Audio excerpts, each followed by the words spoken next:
മഴക്കാലം തുടങ്ങിയാൽ പിന്നെ എനിക്ക് നല്ല വ്യായാമം കിട്ടുന്നുണ്ട്. അതായത് സ്ഥിരമായി ഓട്ടം തന്നെ ഓട്ടം. എന്താണെന്നല്ലേ? തുണി ഉണക്കാനിടുക, ഓടിപ്പോയി എടുക്കുക. തുണി ഉണക്കാനിടുക, ഓടിപ്പോയി എടുക്കുക.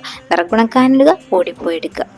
അതുമല്ല, മഴക്കാലം വരുമ്പോഴാണ് നമുക്കിങ്ങനെ തുണികളൊക്കെ ഒരുപാട് കഴുകാനുള്ള ഒരു പ്രചോദനം ഉണ്ടാകുന്നത്. കാരണം ആ വെയില്, ഒരുപാട് മഴ പെയ്തിട്ടുണ്ടാവുന്ന ആ ഒരു വെയിലിനെ നമ്മൾ അങ്ങ് സ്നേഹിക്കും.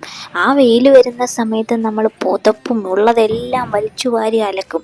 വിറകുണക്കാനുണ്ടെങ്കിൽ ഒരു ലോഡ് വിറകെടുത്ത് മുറ്റത്തോട്ടിടും. എല്ലാം ഇട്ട് കഴിഞ്ഞ് നമ്മളൊന്ന് ശാന്തമായിട്ടിരിക്കുമ്പോൾ ഇന്നൊരു സംതൃപ്തി കിട്ടി. ഇന്ന് അലക്കി നമ്മുടെ തുണിയൊക്കെ അടിപൊളിയായിട്ട് ഉണങ്ങി കിട്ടുമെന്ന രീതിയിൽ ഇരിക്കുമ്പോ എന്തടാ, ദാ വീണ്ടും മഴക്കാർ വയ്ക്കുന്നു. ഷേടാ, ഇപ്പോഴല്ലേ വെയില് വന്നത് എന്ന് ചിന്തിച്ച് വിഷമിച്ച് നമ്മൾ ഓടിപ്പോയി എല്ലാം എടുത്ത്. ഭാഗ്യം, മഴ പെയ്യുന്നതിന് മുമ്പ് എല്ലാം എടുത്തല്ലോ എന്ന ഒരു സംതൃപ്തിയിൽ അങ്ങനെ മഴ നോക്കി നമ്മളിങ്ങനെ ഇരിക്കുമ്പോ എന്താ, വീണ്ടും വെയില്.